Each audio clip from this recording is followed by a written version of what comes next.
کربلا کا وہ دن کوئی عام دن نہیں تھا۔ وہ دن تھا جب آسمان بھی خاموش تھا، ہوائیں ماتم کر رہی تھیں اور زمین خون سے لال تھی۔ یہ وہی دن تھا جب دنیا نے صبر، قربانی اور وفاداری کی اصلی مثال دیکھی۔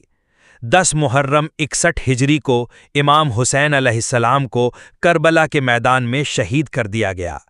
امام حسین جو رسول اللہ کے نواسے تھے، جن کی رگوں میں نبوت کا خون بہتا تھا، جن کا ہر قدم حق کے لیے تھا، آخرکار ظالموں کے ہاتھوں شہید کر دیے گئے۔ جب امام کی لاش کو زمین پر چھوڑ دیا گیا اور یزیدی فوج نے گھوڑوں کو تیار کیا تاکہ ان کے جسم کو روندا جا سکے، تبھی ایک ایسا منظر سامنے آیا جس نے سب کو دہلا دیا۔ اچانک دور سے ایک شیر کی بھینکر دہاڑ سنائی دی، ایسی دہاڑ جو انسان کے دل کو کپانے کے لیے کافی تھی۔ لوگ گھبرا گئے، گھوڑے پیچھے ہٹنے لگے، فوجی رک گئے۔ سب کی نظریں اس شیر پر ٹک گئیں جو تیزی سے کربلا کی زمین پر بھاگتا ہوا آ رہا تھا۔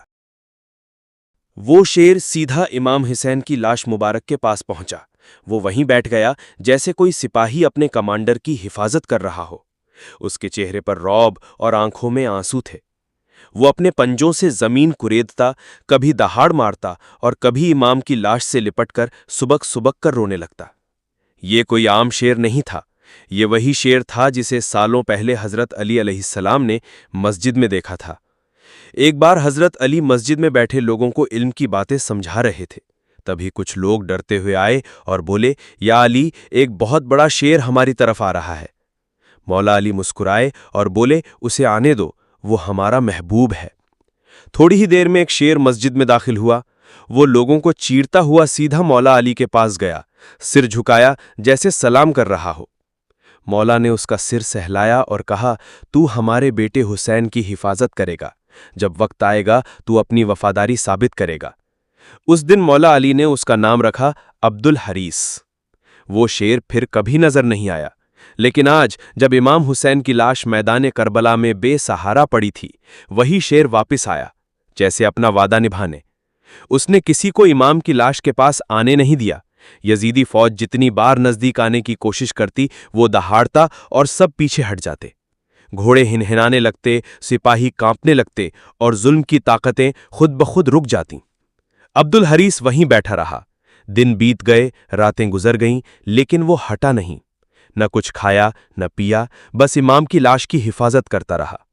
لوگ کہتے ہیں کہ وہ تب تک وہیں رہا جب تک اہل حرم آ کر امام کی لاش کو دفن نہ کر گئے۔ لوگوں کے دل میں ایک سوال تھا، اگر یہ شیر اتنا طاقتور تھا تو مولا حسین نے اسے پہلے کیوں نہیں بلایا؟ کیوں اس سے ظالموں پر حملہ کروانے کا حکم نہیں دیا گیا؟ اس کا جواب خود کربلا دیتا ہے۔ کربلا صرف جنگ کا نام نہیں ہے، یہ صبر کا امتحان ہے۔ امام حسین چاہتے تو فرشتوں کی فوج کو بلا سکتے تھے، لیکن انہوں نے اللہ کی رضا میں سر جھکا دیا۔ انہوں نے صبر کو چنا تاکہ رحمت کی راہ میں رکاوٹ نہ آئے۔ اور وہ شیر بھی حملہ کرنے کے لیے نہیں، وفاداری نبھانے کے لیے آیا تھا۔ یہ کہانی ہمیں ایک ایسا سبق دیتی ہے جسے ہر دل کو سمجھنا چاہیے۔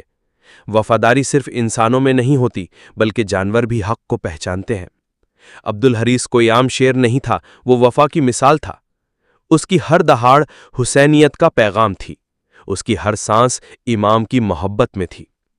آج بھی جب کربلا کا نام لیا جاتا ہے، لوگ حضرت علی کی تلوار، امام حسین کی شہادت اور عباس کی وفا کو یاد کرتے ہیں، لیکن کہیں نہ کہیں اس گمنام وفادار شیر کا نام بھی آہستہ سے دلوں میں گونجتا ہے، عبد الحریث۔